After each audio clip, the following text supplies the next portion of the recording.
Feliz feriado para você que pôde enforcar a segunda-feira e assistir ao Brasil num jogo que eu diria até mesmo de feriadão contra a seleção da Ucrânia. Mais ou menos o que o time do Mano já havia feito na boa estreia contra os Estados Unidos, quando venceu por 2-0 lá nos Estados Unidos. Venceu também o Irã na última quinta-feira por 3-0 em Abu Dhabi. Agora em Derby, lá no meio da Inglaterra, meteu 2-0 na Ucrânia sem Shevchenko, que também já não é mais o mesmo, e diante do Brasil, que não é o mesmo da Copa. E não é mesmo graças muito ao mérito do Mano Menezes, que está apostando bem na molecada. E olha que ele não pôde contar com Ganso, corretamente deixou de fora desta vez o Neymar e apostou num esquema diferente dos 2 primeiros tempos, ou na verdade dos 3 primeiros tempos do trabalho da seleção. Um esquema que adotou na segunda etapa contra o Irã e que jogou praticamente inteiro a partida e a vitória contra a seleção da Ucrânia lá em Derby. Um esquema com um excelente Vitor, numa meta que também caberia o Fábio,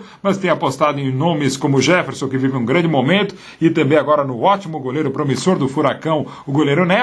Uma zaga cada vez melhor com o Thiago Silva voando no Milan, assim como o Davi Luiz dá muita segurança na zaga do Benfica. Um meio campo com 2 laterais que apoiam bastante, praticamente foram homens de meio. De novo, Daniel Alves, o melhor nos 2-0 diante da seleção da Ucrânia, e o André Santos aqui pela esquerda. E aqui a mudança tática fundamental do esquema do Mano. Um esquema com volante, e um volante todo campista que sabe jogar e jogou muito com o Mano no Grêmio, que foi o Lucas, marcando aqui na entrada da área. Um meia que é também outro todo campista, que ainda não está bem no Chelsea, mas sempre está bem pela seleção, que é o Ramires, marcando e armando aqui pela direita, e saindo à esquerda e saindo por todos os lugares o Elias. Por vezes, inclusive na segunda etapa, mais um terceiro meia aqui por dentro do que propriamente um terceiro volante à esquerda, como começou o jogo lá em Derby. E aqui à frente uma alternativa tática do Mano Menezes, o Carlos Eduardo muito bem, o Cadu, que era do Grêmio e agora está no Rubim Kazan, a partir da esquerda entrando em diagonal, aliás, a partir da direita com a sua canhota, e do outro lado o capitão da equipe referência Robinho, também encostando no excelente Alexandre Patti, cada vez melhor,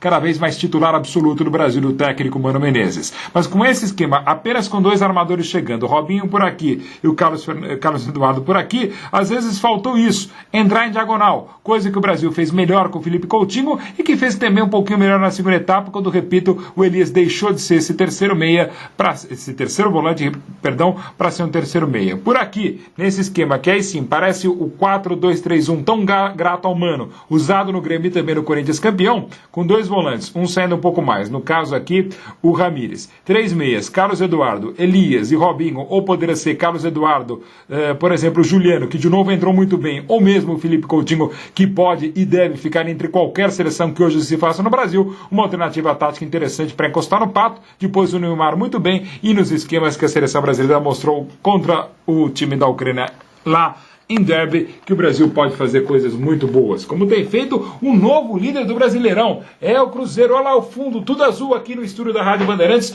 tudo azul na tabela do Brasileirão. Pela primeira vez o time do Cuca chega na primeira posição. Time do Cuca, que exatamente no ano passado, no Brasileirão 2009, no Mineirão, conseguiu uma virada espetacular contra o Cruzeiro, que parecia que golear, e naquela vitória do time do Cuca, então o Fluminense, o tricolor carioca conseguiu começar um trabalho fantástico, quase que um milagre de recuperação. Não sei se o Fluminense, agora sem Deco, possivelmente até o final do campeonato, vai fazer a mesma coisa. Até porque o Cruzeiro está muito bem, está muito forte, com ótimas opções de banco. Se não está jogando um futebol brilhante, está melhor que o Fluminense. Mostrou isso em Uberlândia, apesar do saco de gols criados e desperdiçados de novo pelo Rodriguinho e pelo Washington, e também porque o Corinthians não se acerta. Entendo até que errou ao demitir o Adilson Batista, que vinha errando tudo, só conseguiu 49% de desempenho agora no Corinthians, mas convenhamos, sem um grande nome no mercado, era melhor o Corinthians ter tido um pouquinho mais de paciência com Adilson Batista, que ainda pode ser campeão brasileiro, ou pelo Corinthians, que acabou de deixar, ou pelo Cruzeiro, que deixou muito bem nas ótimas e competentes mãos do Cuca.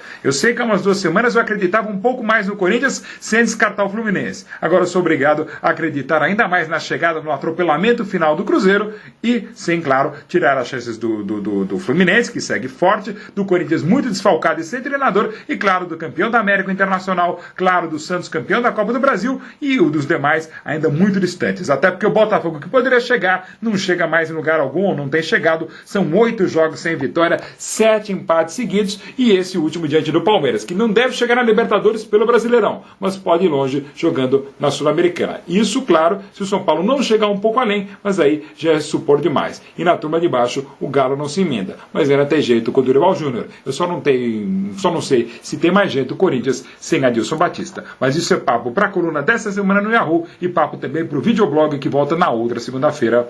Até lá.